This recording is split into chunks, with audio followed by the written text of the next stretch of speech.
yourself to the class.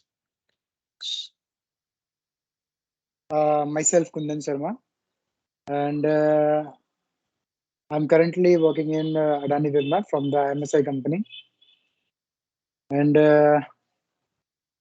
I'm very exciting to learn new things and new technologies. So that's I'm joining today in uh, Spark Cloud company. So that's all about me. Okay, so we have completed 4 days, so we have covered some fundamentals, Okay, and you will get the recording, so you can go through the recording. So maybe Ajendra has also missed 3 classes, and you have missed 4 classes. So you guys will get the recording. So with Ajendra, I have okay, already shared 2 days recording, and so okay, it is very basic things. Just the installation we have seen. And yesterday we saw the installation of Active Directory, but we have not configured anything in Active Directory. We are going to perform that today. Right, so you can okay, go through the recording, you and Ajendra. If you guys have doubt, you can come back and we can have 1 hour, 2 hour session on Saturday, and I'll clear your doubts. Okay, Ajendra and Kundan. okay, sir.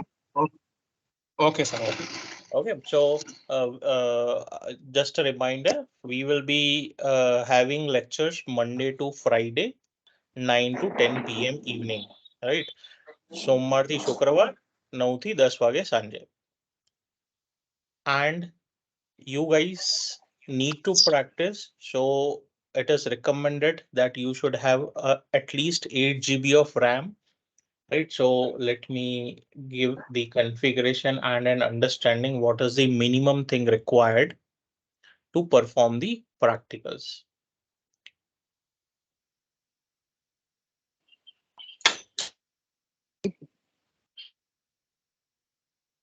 Okay, I hope my screen is visible to all.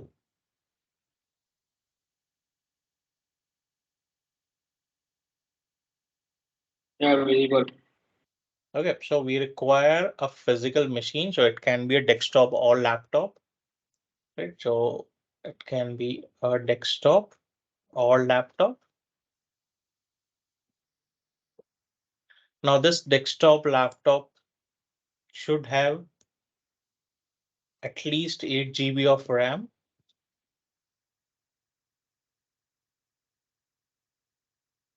Core 2 Duo, sorry, dual core or i3 processor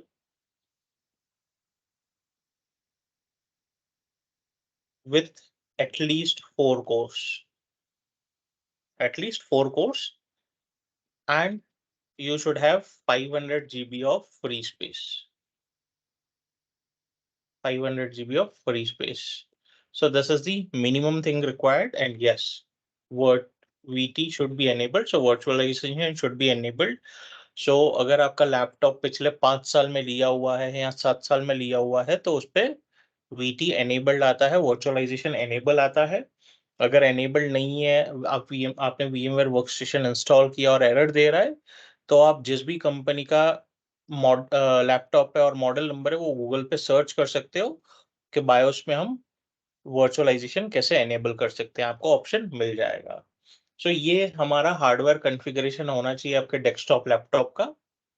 ठीक है, अभी यहाँ पे मैंने बोला 4 course चाहिए, तो 4 course हम कैसे चेक करते हैं? So we can go to the start menu, sorry not start menu, task bar. We can go to task manager. In task manager, we can go to details, sorry, performance, and under performance, you can see your course. So यहाँ पे आपको 4 core चाहिए. यहाँ पे logical processors 4 to 8 होने चाहिए. अगर यहाँ पे 2 ही है तो आपका मशीन बहुत स्लो चलेगा. अगर यहाँ पे 2 होंगे तो यहाँ पे 4 होंगे, और यहाँ पे 4 होंगे तो यहाँ पे 8 होंगे. मतलब जहाँ कोर्स है, अगर वहाँ आपके पास 4 है या 2 है तो यहाँ 6 या 8 हो सकता है. और अगर यहाँ पे मतलब बेसिकली हमको यहाँ 4 कोर्स चाहिए. अगर उससे कम है आपके पास तो थोड़ा मशीन स्लो चल सकता है। ठीक है, अभी इस कोर का नीड क्या है, इस कोर का नीड क्या है? तो जो हमने वर्चुअल मशीन बनाया था, जैसे फॉर एग्जांपल मैंने मेरा लंदन डीसी बनाया है, तो मैं क्या करूंगा, इसको भी तो रैम देना है मुझे, राइट? सो मैंने जैसे इस मशीन को रैम दिया है, कितना रैम दिया है? 2 जीबी का रैम दिया है मैंने विंडोज 10 मशीन को। तो वो मेरे फिजिकल मशीन से ही जाने वाला है, मेरे फिजिकल मशीन से ही स्प्लिट होने वाला है। ठीक है, उसके अलावा जैसे मैंने 2 कोर का प्रोसेसर दिया है, तो मैंने 2 कोर का इसलिए दिया है क्योंकि मेरे पास 12 लॉजिकल कोर्स है, यानी 6 कोर्स है मेरे पास, और हर एक कोर में मेरे पास 12 कोर है, यानी 12 कोर्स है मेरे पास। तो यहाँ मैं 2 कोर्स दे सकता हूँ। हमको यहाँ पे मिनिमम 1 कोर देना पड़ेगा, मिनिमम 1 कोर देना पड़ेगा। और आपके फिजिकल मशीन के लिए भी हमको 1 कोर चाहिए, एक कोर हमको फिजिकल मशीन के लिए भी रखना पड़ेगा। तो जब हम 3 मशीन बना रहे हैं और एक फिजिकल मशीन है, तो टोटल हमारा 4 कोर होता है। 4 कोर प्रोसेसर हमको मिनिमम लगेगा। और 8 जीबी रैम कैसे लगेगा? तो 8 जीबी रैम इसलिए लगेगा, आपके फिजिकल मशीन को चाहिए at least 2 to 4 GB, 2 to 4 GB minimum चाहिए। अगर ज़्यादा कुछ प्रोसेसिंग नहीं चल रहा है तो 2 जीबी में काम चल सकता है, लेकिन हम ऐसा मान के चलते हैं कि मेरे फिजिकल मशीन को मिनिमम 4 जीबी रैम चाहिए ही चाहिए, क्योंकि मैं वर्चुअलाइजेशन चलाने वाला हूँ। तो बाकी बचता है भाई मेरे पास 4 जीबी। तो उस 4 जीबी में से मैं क्या करूँगा, मेरे जो 2 सर्वर मशीन बनेंगे उनको मैं 1 जीबी दूंगा, और जो मेरा क्लाइंट ओएस बनेगा उसको मैं 2 जीबी का रैम दूंगा। तो इस तरह आपका डिस्ट्रीब्यूशन होगा 8 जीबी रैम का, 4 जीबी आपके फिजिकल मशीन के लिए और 4 जीबी आपके वर्चुअल मशीन्स के लिए। ठीक है, सो इस तरह हम डिस्ट्रीब्यूट करने वाले हैं। तो ये जैसे ये मेरा फिजिकल मशीन है, तो इस पे हमने VMware वर्कस्टेशन डाला है, वर्चुअलाइजेशन सॉफ्टवेयर, और उसके ऊपर हम 3 मशीन्स बनाएंगे, हम 3 मशीन्स बनाएंगे।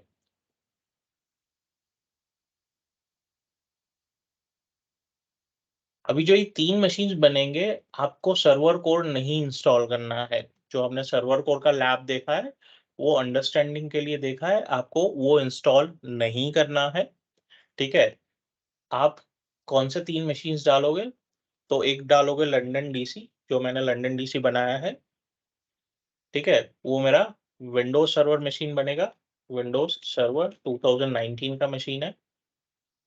इस वाले मशीन पे मैं डालूंगा विंडोज सर्वर 2016, और ये मशीन का रोल रहेगा, डोमेन मेंबर रहेगा।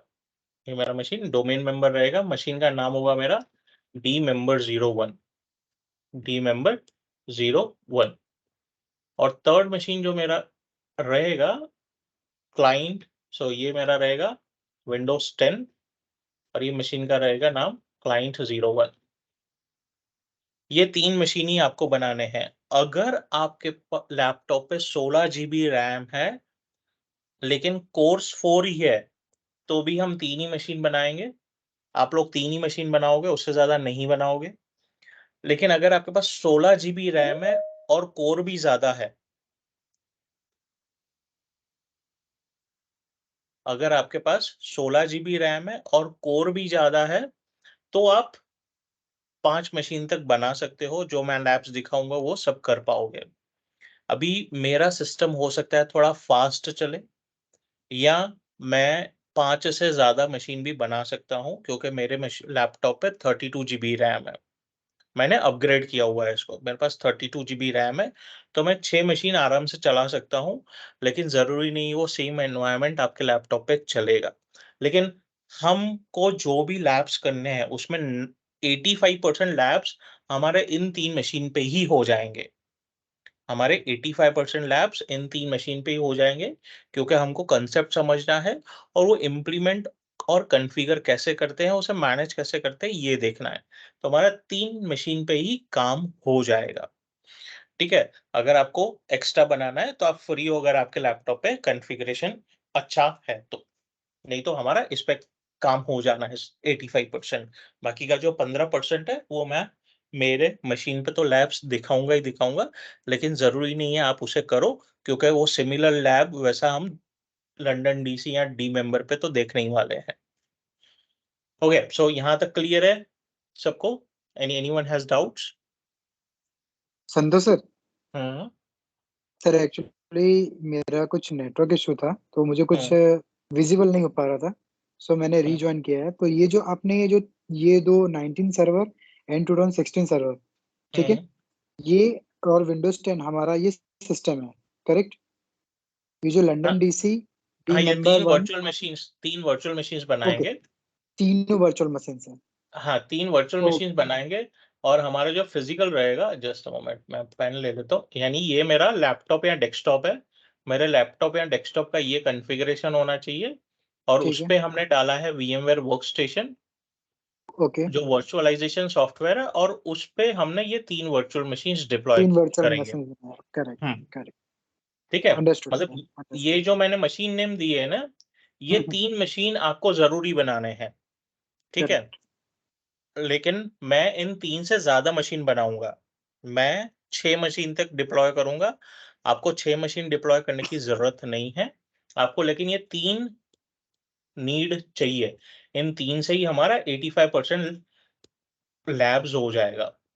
बाकी जो 15% करेक्ट, लैब्स है, वो मैं तो दिखाऊंगा और एक्सप्लेनेशन भी दूंगा, क्योंकि मेरे पास इक्विवेलेंट हार्डवेयर कॉन्फ़िगरेशन है। अगर आपके पास है तो आप वो 3 भी मशीन बना सकते हो।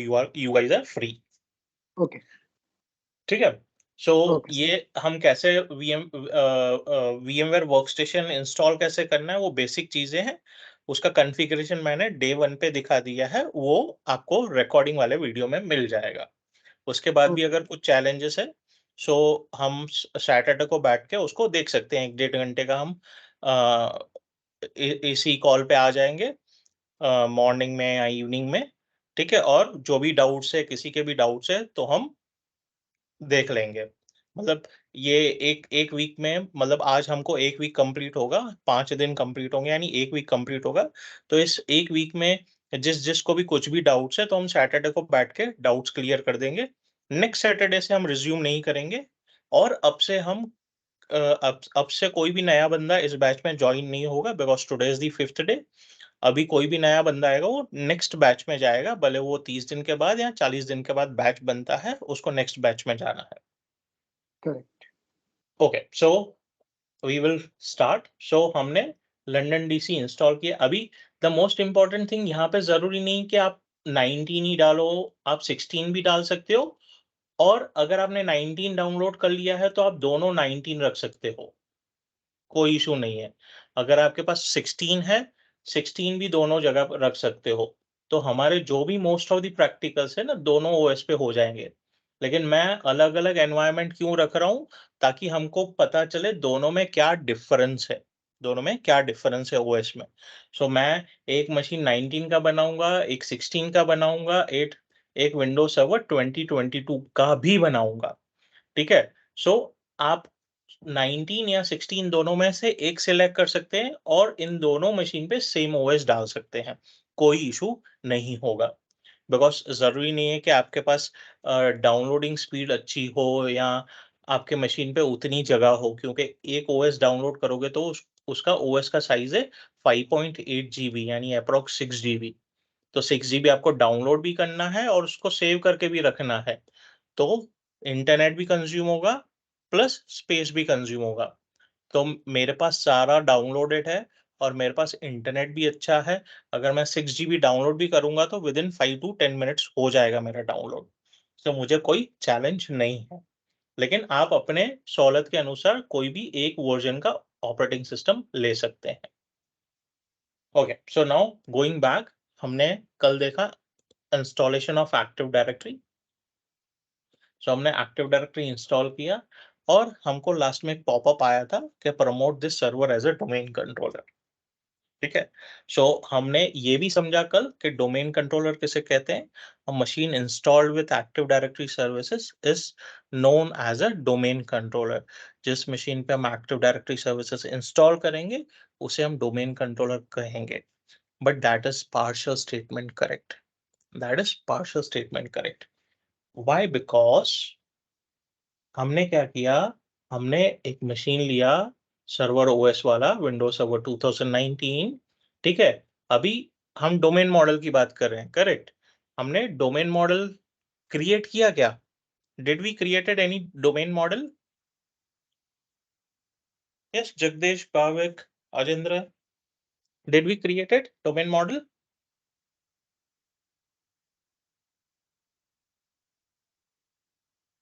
Oh, I am sitting alone in the class. Hello ना, फिर से बोलिए क्या बोल रहे हो थोड़ा। क्या हमने डोमेन मॉडल क्रिएट किया क्या कल? सर्विस कॉन्फ़िगर किया ना, मॉडल तो अभी कॉन्फ़िगर पेंडिंग है ना करना। राइट, सो हमने देखा एक वर्क ग्रुप मॉडल और एक डोमेन मॉडल, ठीक है? अभी ये मेरा सर्वर ओएस है, लेकिन अभी ये सर्वर नहीं बना है। इसको सर्वर बनाने के लिए मुझे एक्टिव डायरेक्टरी इंस्टॉल करना है। खाली इनफ नहीं है, मैंने इंस्टॉल तो कर दिया, लेकिन उसको बोला नहीं भाई तू सर्वर की तरह काम करेगा। उसको सर्वर की तरह काम करवाने के लिए खाली एक्टिव डायरेक्टरी इंस्टॉलेशन काफी नहीं है। Active directory installation is not enough.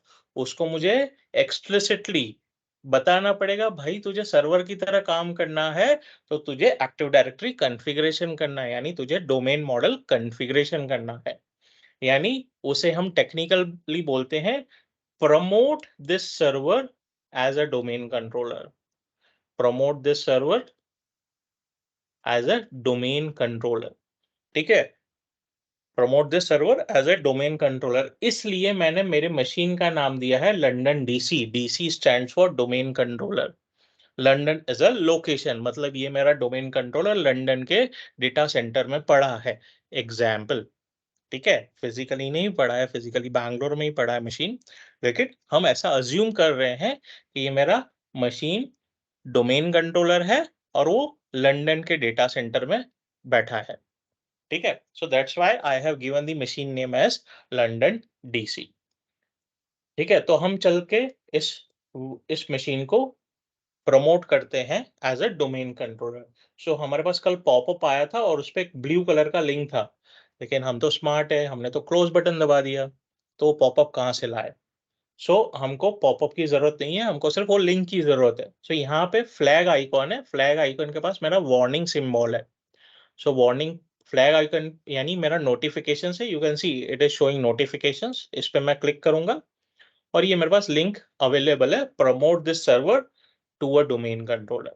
Promote this server to a domain controller. So इस पे हम क्लिक करेंगे। ठीक है, सो मैंने एक होमवर्क दिया था कल, right? So what was the homework?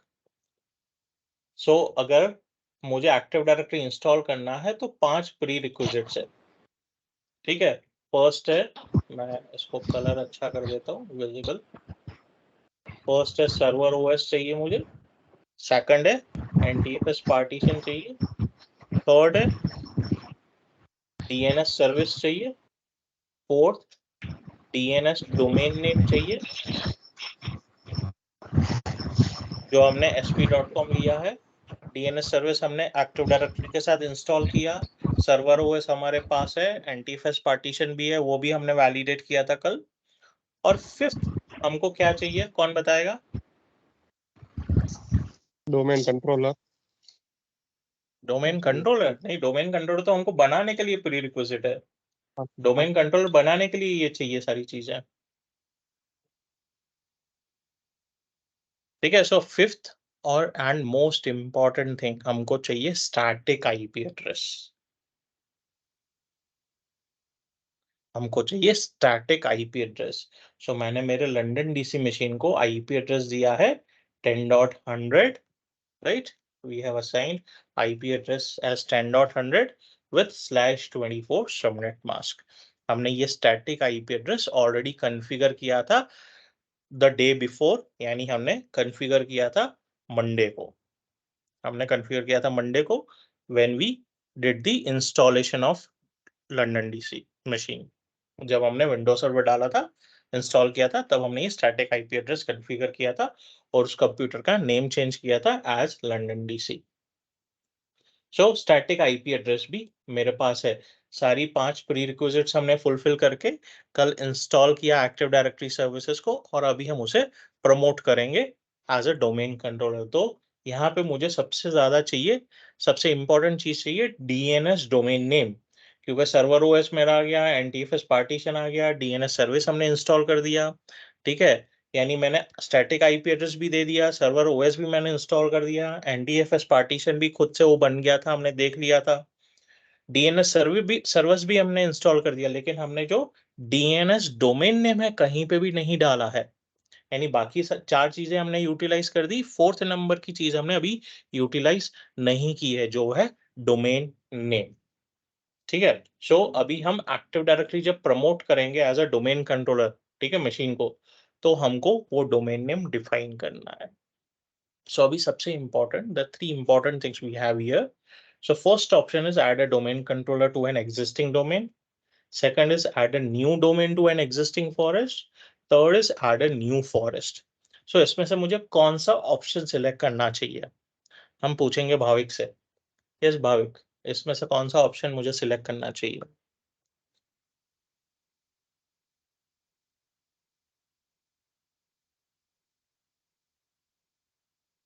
Yes Bhavik, Uh, I don't know, sir. Guess it. I don't know. अरे लिखा हुआ है, उसको तो पढ़ के हम गेस कर सकते हैं, ऐसे ही नॉलेज इंप्रूव होगा। थर्ड वन, आई थिंक थर्ड वन आएगा ना।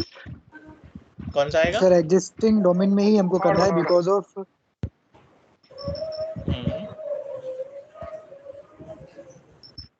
यस, पहले भाविक के साथ जाएंगे हम, फिर कुंदन के पास आएंगे। यस भाविक।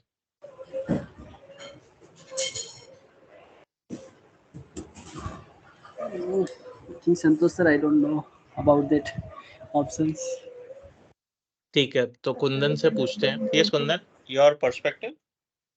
सर एक्चुअली हम ये न्यू डोमेन कंट्रोलर बना रहे हैं, सो उसके लिए हमें न्यू फॉरेस्ट ही करना पड़ेगा because of first option is existing domain, जो पहले से एग्जिस्टिंग डोमेन है।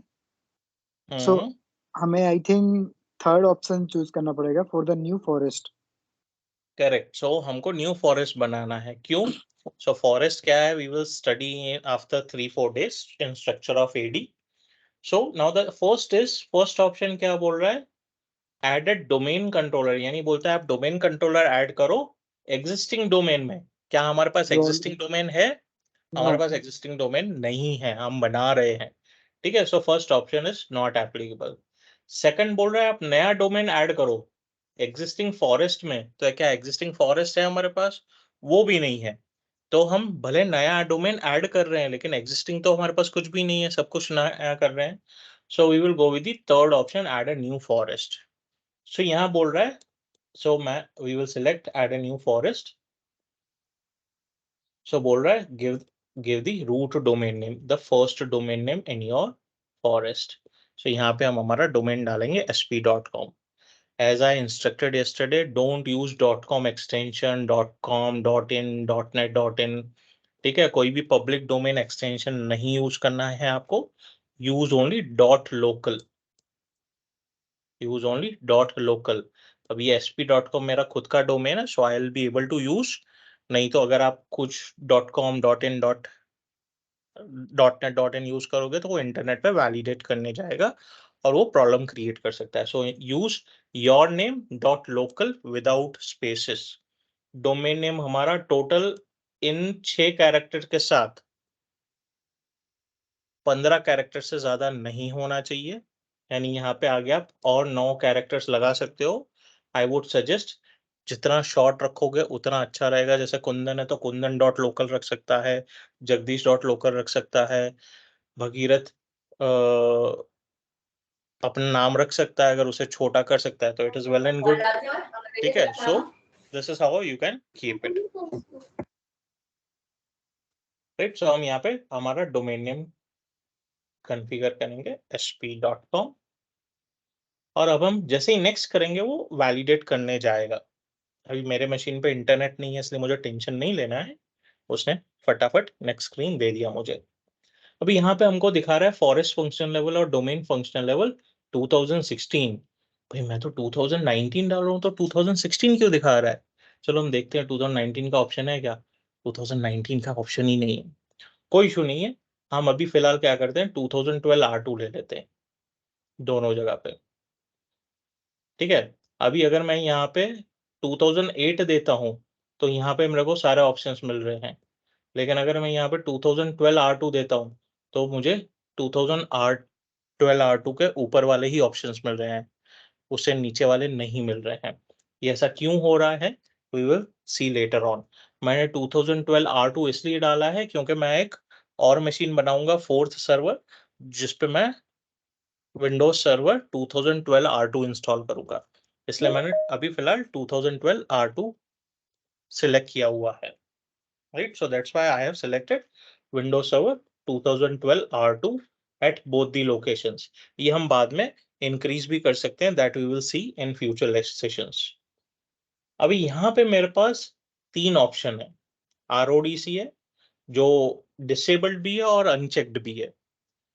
ग्लोबल कैटलॉग डिसेबल्ड है लेकिन चेक्ड है, और DNS सर्वर अगेन डिसेबल्ड है, चेक्ड है, यानी मैं ये अनटिक भी नहीं कर सकता हूँ, टिक भी नहीं कर सकता हूँ। तो DNS तो वैसे ही हमको चाहिए। और जब हम कोई भी डोमेन कंट्रोलर डिप्लॉय करते हैं तो हमको at least we need at least one global catalog server. We need one global catalog server. So global catalog should be configured on at least one domain controller in your whole forest. We will see in the future lectures, अगर आपने global catalog नहीं deploy किया है तो आप इसको कैसे deploy कर सकते हो बाद में भी, ठीक है। तो हमको एटलीस्ट 1 चाहिए, तो वो बाय डिफॉल्ट हमारे फर्स्ट डोमेन कंट्रोलर पे बोलेगा आप कंपल्सरी इंस्टॉल करोगे ही करोगे, आप उसको अनचेक नहीं कर सकते, और DNS हमको कंपल्सरी चाहिए। अभी उसके बाद हमको बोल रहा है ये पासवर्ड कॉन्फ़िगर करने के लिए, so this is not your login password, this is not your login password. Login password we have configured admin@123. I have configured admin@123 as my login password. तो भाई ये पासवर्ड क्या है? So it says this is your directory services restore mode, DSRM mode. We say DSRM mode. Bracket में already DSRM लिखा हुआ है हमारे पास। डायरेक्टरी सर्विसेज रिस्टोर मोड, यानी अगर मैंने कोई यूजर ऑब्जेक्ट या कंप्यूटर ऑब्जेक्ट या कोई ग्रुप डिलीट कर दिया और मुझे उसको रिकवर करना है, तो मैं मशीन को सेफ मोड में स्टार्ट करूंगा और उस वक्त मुझे ये पासवर्ड देना है। ये मेरा रेगुलर लॉगिन पासवर्ड नहीं है। मुझे अगर कोई एक्टिव डायरेक्टरी में से ऑब्जेक्ट रिकवर करना है डिलीट करने होने के बाद विद इन 30 डेज, मैं 30 डेज के बाद रिकवर नहीं कर सकता। अगर मुझे विद इन 30 डेज रिकवर करना है तो मैं मशीन को सेफ मोड में स्टार्ट करूंगा और उस वक्त हमको ये पासवर्ड देना है।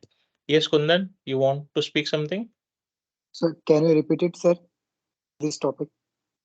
हाँ, मतलब ये DSRM. DSRM पासवर्ड क्या है, अगर मैंने कोई ऑब्जेक्ट डिलीट कर दिया है और मुझे उसको रिकवर करना है विद इन 30 डेज, तो मैं मशीन को, मेरे डोमेन कंट्रोलर को सेफ मोड में स्टार्ट करूंगा। F8 प्रेस करके हम स्टार्ट नहीं करते हैं, उसके लिए कमांड है, वो पहले हम कमांड रन करेंगे, मशीन को रीस्टार्ट करेंगे, वो सेफ मोड में स्टार्ट होगा मेरा डोमेन कंट्रोलर। उस वक्त मुझे यूजर नेम पासवर्ड मांगेगा, तो यूजर नेम मेरा एडमिनिस्ट्रेटर ही रहेगा, पासवर्ड ये वाला जाएगा। जो यहाँ पे मैं अभी पासवर्ड डालूंगा वो पासवर्ड डाल के हम उसको डोमेन कंट्रोलर को सेफ मोड में स्टार्ट करेंगे और तब हम कुछ कमांड्स रन करेंगे ऑब्जेक्ट को रिकवर करने के लिए, ठीक है। Okay, sir. So Okay. We will give the password. तो मैं यही पासवर्ड दे रहा हूँ ताकि मुझे अलग अलग पासवर्ड याद रखने की जरूरत नहीं पड़े, लेकिन प्रोडक्शन में हमारा लॉगिन पासवर्ड डिफरेंट रहेगा, DSRM मोड डिफरेंट रहेगा, DSRM मोड का पासवर्ड डिफरेंट रहेगा। So I'm giving the password and I'll reconfirm the password. We will move next. So ये DNS का वार्निंग मैसेज दे रहा है, बोलता है मैंने DNS सर्विस को मैं ढूंढ नहीं पा रहा हूँ, तो हम बोलेंगे भाई कोई प्रॉब्लम नहीं है, हम इंस्टॉल कर ही रहे हैं। We will move next. So यहाँ पे मेरा नेट बायोस नेम देगा। Now NetBIOS name is your domain name without the extension. For example, my domain name is sp.com, so without .com is my net bios name. अगर मैं यहाँ domain name दे रहा हूँ microsoft.com, तो मेरा net bios name होगा Microsoft. So ये भी क्या काम आता है? So this is used to identify your domain name with the on legacy services where the machine or the service is not able to identify the .com और .net .local extensions। हम next करेंगे।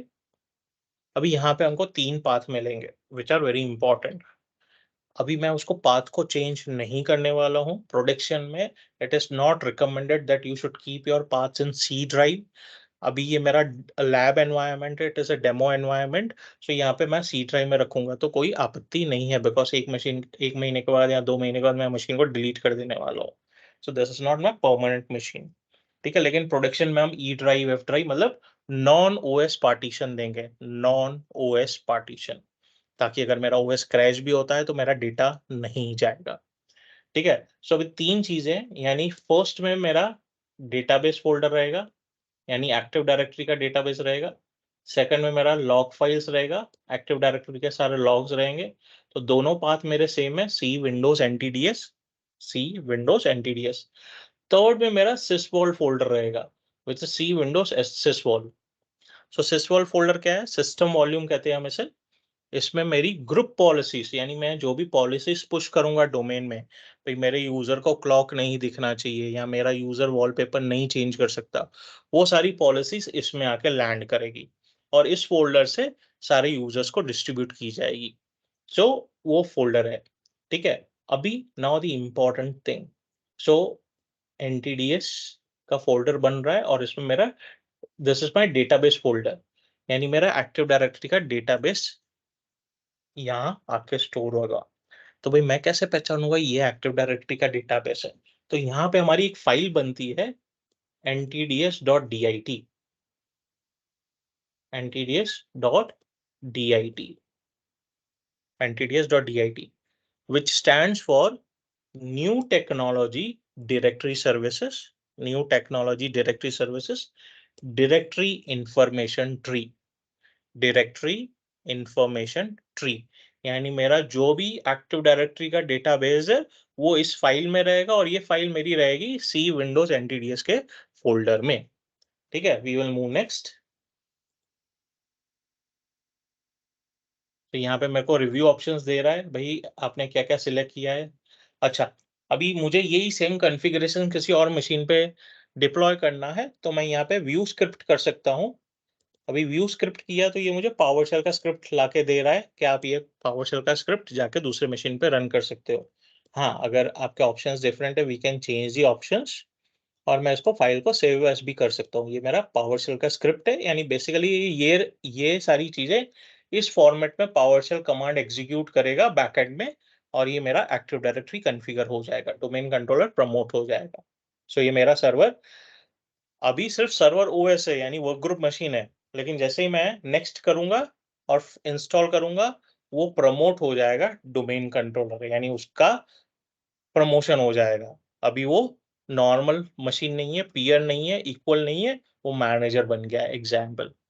ठीक है, सो हम next करेंगे तो बोलेगा भाई पहले आप प्री रिक्विजिट चेक मुझे वैलिडेट करने दो, भाई सही सब सही सलामत है क्या नहीं इंस्टॉलेशन से पहले। तो हम उसको प्री रिक्विजिट चेक करने देंगे, वो ग्रीन मार्क दे देगा, बोल रहा है ऑल प्री रिक्विजिट चेक्स पास सक्सेसफुली। ये जो वार्निंग मैसेजेस हम उसे इग्नोर कर सकते हैं because this is for Windows NT machines और एनटी हम आज यूज नहीं करते हैं। सो इंस्टॉल करेंगे। So my promotion of domain controller has started. It will take approx 1 minute. It will automatically restart my machine. उसके बाद हम देखेंगे क्या डिफरेंस है। अभी जब तक ये हो रहा है, ठीक है, चलो हम देख लेते हैं। लॉगिन करने से पहले I will explain one more thing of domain and work group model.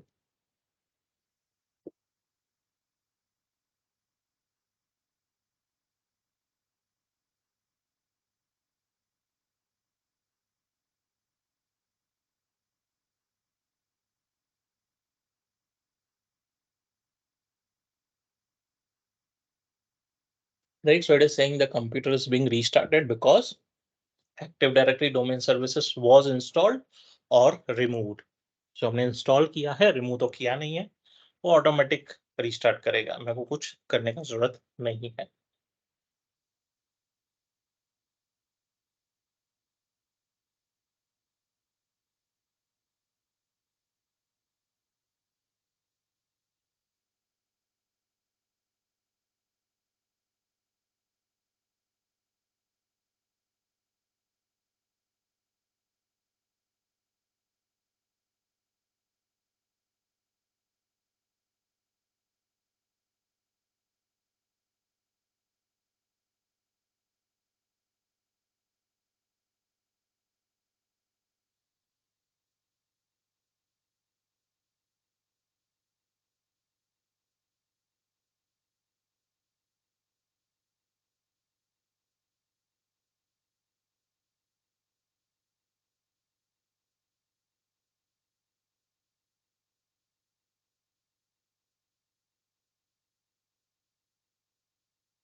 Okay, so let's log in. So I'll press Control Alt Delete. Any now what has become? So previously it was only administrator. Now after promoting the machine as a domain controller, we have our NetBIOS name attached before the username. So previously the administrator was local administrator. पहले जो मेरा administrator था वो local admin था, अभी ये promote होके domain admin बन गया। अभी ये मेरा डोमेन एडमिन है, अब ये लोकल एडमिन नहीं है। ठीक है, अभी यहाँ पे लॉगिन करने से पहले हम और एक चीज जानते हैं। ठीक है, फिर आके लॉगिन करेंगे और देखेंगे हमारी यूजर टीना कहाँ गुम हो गई। ठीक है, हम उसको जाके कंट्रोल F करेंगे, ढूंढेंगे जाके। ठीक है, सो we'll come back to logical topologies. So we have basically two types of logical topologies as we studied yesterday: work group model and domain model. Work group model is also known as peer-to-peer model, and domain model is also known as client submodel. Now, work group model is generally used in a smaller environment, so all computers are equal. No computer has control over another computer. Each computer has a set of its own user accounts. हर एक computer के पास अपने खुद के user रहेंगे और उस computer पर log in करने के लिए in work group model you must have an account on that computer. बात करें डोमेन मॉडल की या क्लाइंट सर्वर मॉडल की, सो वन और मोर कंप्यूटर्स आर सर्वर्स, एक या मल्टीपल सर्वर्स होंगे। Network administrators use servers to control the security and permissions for all your computers in the domain or on the domain, right? So what is the benefit of that? So this makes easy to make changes because changes are automatically made to all the computers. Now the important thing, अगर मेरा user बन रहा है respective computer पे, ठीक है, जैसे हमने कल देखा था मेरे पास विंडोज 10 मशीन है। ठीक है, हमने डायग्राम में देखा मेरे पास विंडोज 10 मशीन भी है, विंडोज सर्वर मशीन भी है।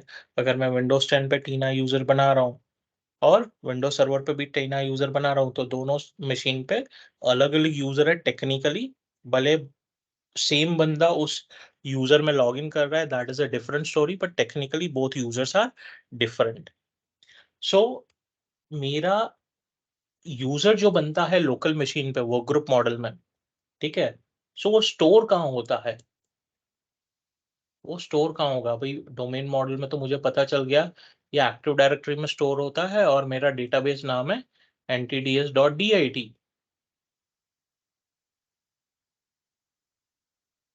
ठीक है, ntds.dit के अंदर मेरा यूजर स्टोर हो रहा है, मतलब उसका इंफॉर्मेशन स्टोर हो रहा है, तो मेरा डेटाबेस फाइल है ntds.dit। ठीक है, लेकिन मेरा वर्क ग्रुप मॉडल में डेटाबेस क्या है? ठीक है, सो मेरे हिसाब से जसपाल जी को पता होगा, हम जसपाल जी से पूछते हैं। नहीं पता हमको Santosh. Okay, so work group model में हमारा जो यूजर का इंफॉर्मेशन स्टोर होता है, ठीक है, उस डेटाबेस को हम बोलते हैं सैम। ठीक है, ये सैम अंकल पिज्जा वाला नहीं है, ठीक है, uncle Sam's pizza US pizza, ठीक है, वो नहीं है। Sam stand for security account manager. Security account manager Sam नाम का डेटाबेस है जिसका फुल फॉर्म है security accounts manager. So work group model में हमारे यूजर का डेटाबेस लोकल डेटाबेस में स्टोर होता है, लोकल डेटाबेस का नाम है Sam security accounts manager. Domain model में सारे यूजर्स का डेटा डोमेन कंट्रोलर पे स्टोर होता है एक्टिव डायरेक्टरी के अंदर। एक्टिव डायरेक्टरी का डेटाबेस का नाम है ntds.dit, फुल फॉर्म है new technology directory services directory information tree. Clear till now? Any doubts?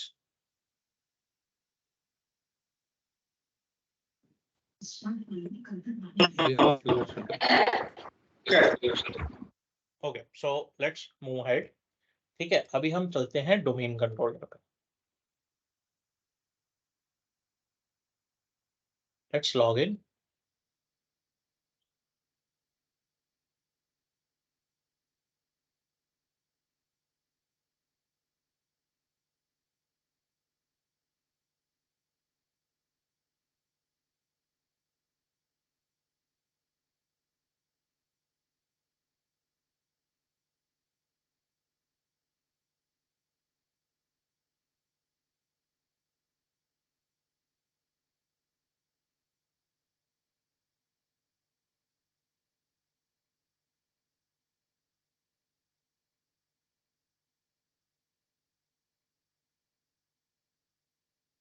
ठीक है, अभी हमने जब एक्टिव डायरेक्टरी और डीएनएस इंस्टॉल किया तो यहाँ पे हमको दो सर्विसेज आके अटैच हो गई because we installed Active Directory and DNS. उसके बाद हमने इसको आज कॉन्फ़िगर भी किया। So installation is very much pretty. Select next next next install. ठीक है, अभी हमने कहाँ बनाया था टीना को? टीना यूजर कहाँ बनाया था हमने? कहाँ जाएंगे हम उसको देखने?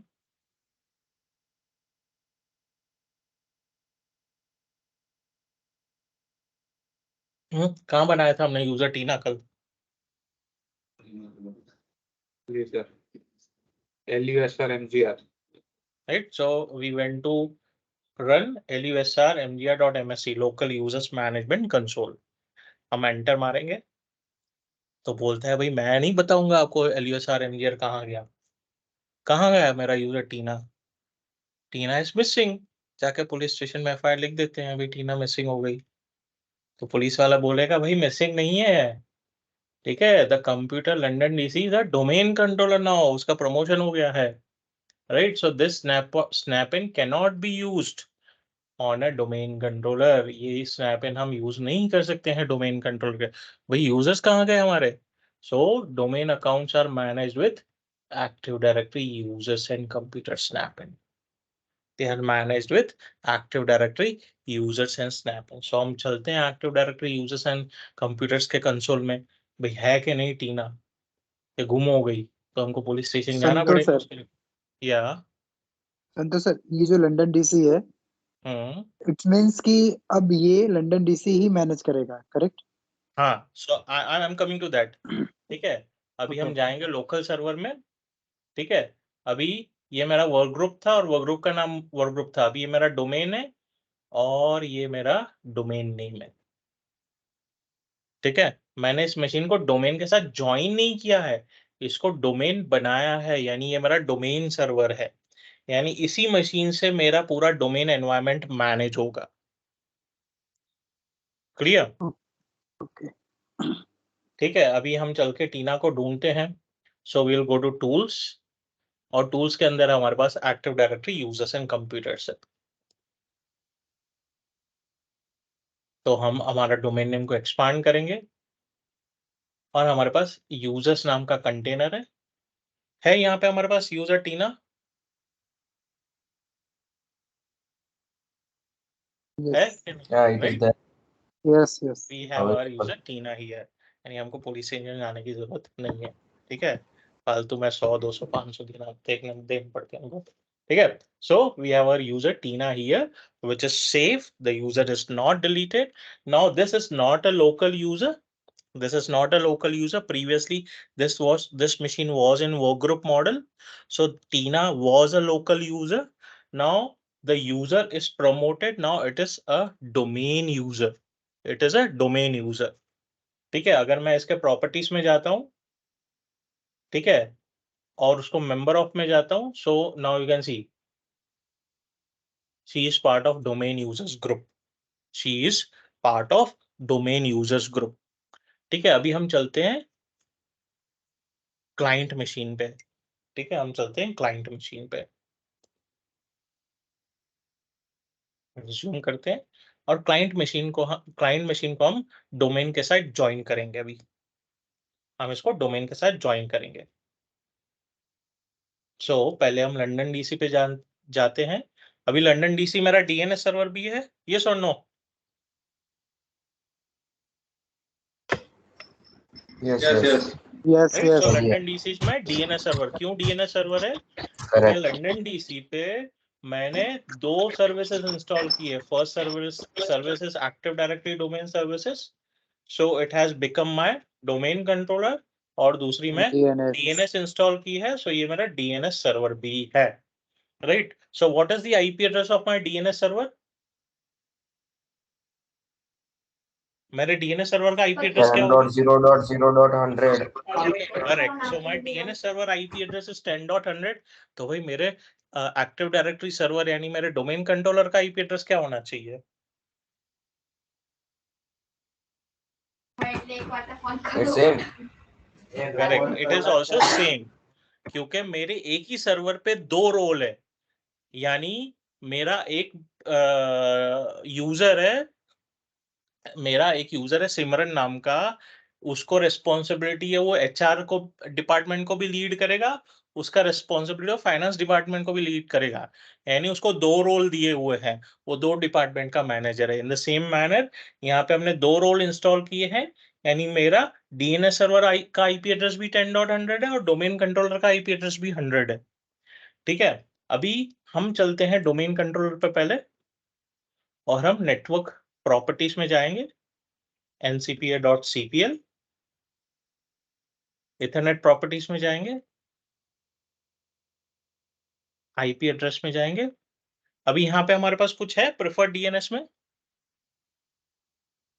नो है ना प्रेफर्ड DNS में 127.0.0.1? क्या हमने ये IP ये तो एड्रेस लूपबैक एड्रेस है ना? हाँ ये हाँ लूपबैक एड्रेस नहीं? करेक्ट, लेकिन हमने कॉन्फ़िगर किया था? हाँ, हमने कॉन्फ़िगर नहीं किया था, तो इसने क्या किया, ऑटो आ गया, ऐसा है। ऑटोमेटिक इसने लूपबैक एड्रेस दे दिया। लूपबैक मतलब ये खुद को ही पॉइंट आउट कर रहा है, ये यस खुद यस को ही यस. पॉइंट आउट कर रहा है, बोलता है कि DNS सर्वर आपका इसी मशीन पे है। बेसिकली यहाँ पे हमको DNS सर्वर का IP एड्रेस डालना है, तो मेरा DNS सर्वर कहाँ है? इसी IP एड्रेस पे है, तो इसलिए ये खुद को ही अच्छा, तो पॉइंट सेम आउट लूप कर रहा है. करेक्ट हाँ, करेक्ट इसलिए करेक्ट. खुद को ही लूप कर रहा है। सो हम क्या करेंगे यहाँ पे इजी अंडरस्टैंडिंग के लिए, क्योंकि अभी जरूरी नहीं है कोई हमारे जितना स्मार्ट होगा उसको पता होगा loop back 127 is a loop back IP address, किसी को नहीं भी पता हो सकता है, तो हम इसको सिंप्लीफाइड कर देंगे, 10.100 डाल देंगे, ताकि कोई कंफ्यूजन क्रिएट नहीं हो। ठीक है, सो हम ओके कर देंगे, और इसको क्लोज कर देंगे। अभी चलते हैं वापस क्लाइंट मशीन पे। ठीक है, क्लाइंट मशीन हमारी राह देख रही है, हम लोकल एडमिन से लॉगिन करते हैं।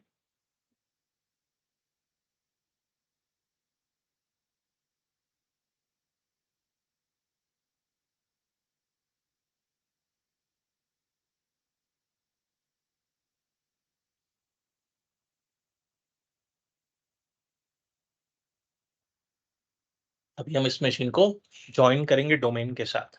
ठीक है, तो कहाँ जाएंगे हम इसको ज्वाइन करने के लिए डोमेन में? कैसे ज्वाइन करेंगे मशीन को डोमेन में?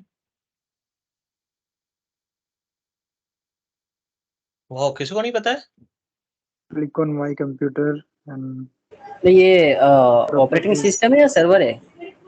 क्लाइंट मशीन है, विंडोज 10। क्लाइंट मशीन है तो प्रॉपर्टीज में जाके रीनेम करके वो नाम वगैरह चेंज करके कर सकते हैं ना? ठीक है, हम कंप्यूटर नेम चेंज नहीं कर हम कंप्यूटर नेम चेंज कर देते हाँ हैं पहले। क्लाइंट हाँ 0 राइट, ये डोमेन नीचे आ गया। क्लाइंट 01 दे देते हैं कंप्यूटर का नाम, और रीस्टार्ट कर देते हैं पहले।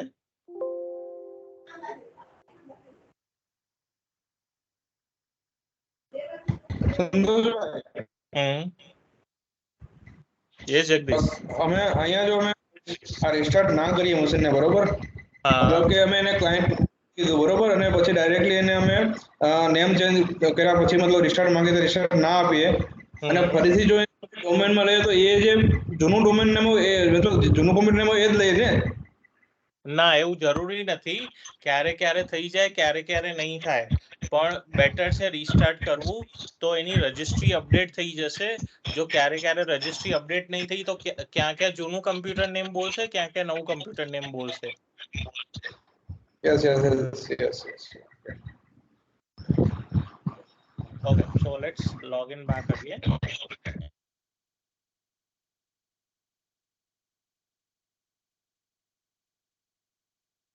બેટર છે કે અત્યારે ભલે અડધી મિનિટ 1 મિનિટ જાય ચાલશે, કારણ કે પછી જો ટ્રબલ શૂટિંગ કરવાનું આવ્યું તો રાત દિવસ પણ થઈ શકે છે. પછી પાછું ડોમેનમાંથી બહાર કાઢો, એનું કમ્પ્યુટર નેમ ચેન્જ કરો, રીસ્ટાર્ટ કરો, ફરીથી ડોમેન જોઈન કરો. સો એ બધી પ્રોસેસ અવોઇડ કરતા બેટર એકવાર રીસ્ટાર્ટમાં રહી દેવું. સો માઇક્રોસોફ્ટ કહે છે તમે રીસ્ટાર્ટ કરાવી દો. ક્યારે ક્યારે નહીં પણ માંગશે, થઈ પણ જશે. પણ જો નહીં થયું અને ક્યાં અપડેટ એકચ્યુઅલી થયેલું છે, મતલબ કે એટલે પૂછું છું જસ્ટ હું તમને. હા થાય છે. ઓ થાય ઘણા એવો ટેવ મતલબ એવી પ્રેક્ટિસ હોય છે કે ભાઈ ડોમેન નામ ચેન્જ કરીને મતલબ કોમ્પ્યુટર નામ ચેન્જ કરીને ડાયરેક્ટલી હોસ્ટ લેતા હોય છે, બરોબર પેલા ડોમેનમાં. ओके, सो अभी हम जाएंगे sysdm.cpl में कंप्यूटर प्रॉपर्टीज में. ठीक है, तो यहाँ पे मैं चेंज करके डोमेन नेम दे दूंगा sp.com. ठीक है, मैं एंटर मारूंगा, ये बोलेगा मैं आपको ज्वाइन नहीं कर दे दूंगा. क्यों ये हमको एरर दे रहा है? डीएनएस डालना पड़ेगा ना इसमें. करेक्ट, हमने डीएनएस उसको बोला ही नहीं है भाई तेरे को कहाँ जाना है, उसको हमने रास्ता ही नहीं दिखाया है. हमने उसको बोला भाई तेरा एड्रेस ये है. क्या एड्रेस है भाई? 10.0.0.101 फॉर एग्जाम्पल. ठीक है, तो हम चलते हैं नेटवर्क प्रॉपर्टीज में. Properties IPv4.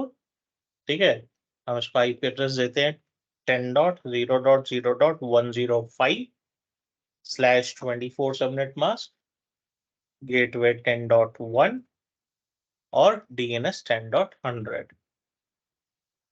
ठीक है, मेरा DNS सर्वर 10.100 पे, इस मशीन का आईपी एड्रेस 105. फिर क्लिक ओके.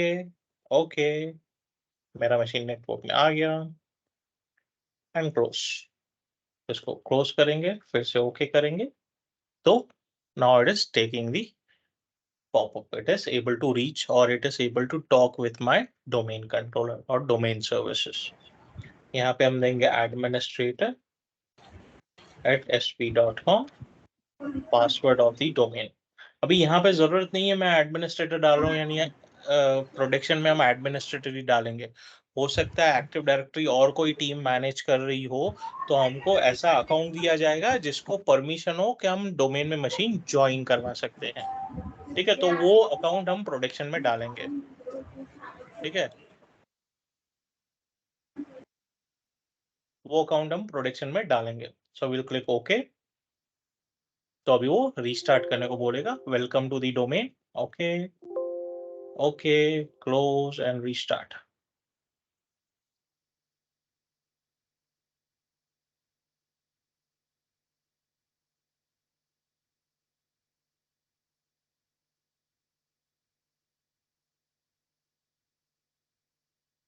સર તમે જે ક્લાયન્ટ મશીનની અંદર આઈપી એડ્રેસ નાખવું રિક્વાયર્ડ છે કે ખાલી ડોમેન જસ્ટ મિનિટ કે ખાલી ગેટવે અને ડીએનએસ નાખીને થઈ જશે?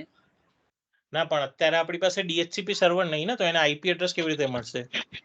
ઓકે, DHCP હોય તો ખાલી DNS સ્ટેટિક DNS નાખીને you can go ahead, but એને આઈપી એડ્રેસ તો જોઈએ ને.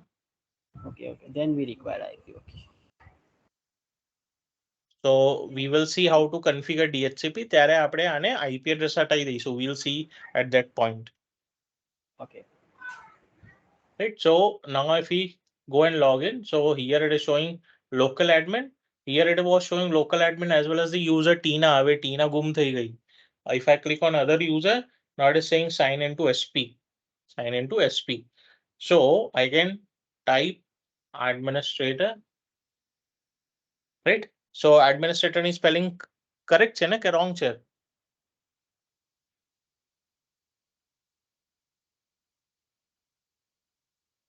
right છે, wrong છે? administrator last માં R નથી, correct. So once I put R, we will see what happens here. Right, we will see what happens here. I'll put R. What happened? SP નીકળીને client 01 આવી ગયું.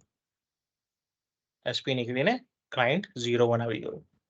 Right, so if I log in with this account, so this is my local admin. This is my local administrator of this machine. This is a local user. But once I put @sp.com and if I log in, so now I am logging as a domain administrator. First account was my local administrator. This is my domain administrator. You can see a new profile is being created.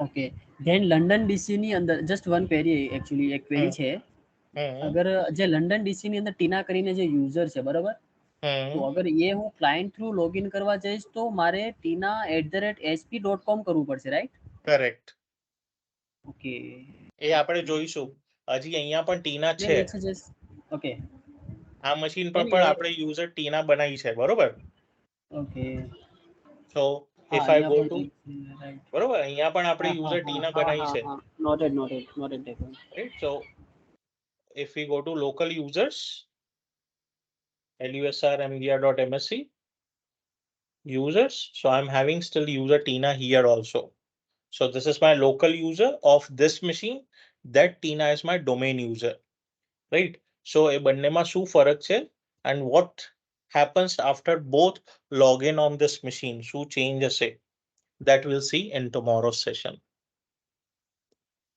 okay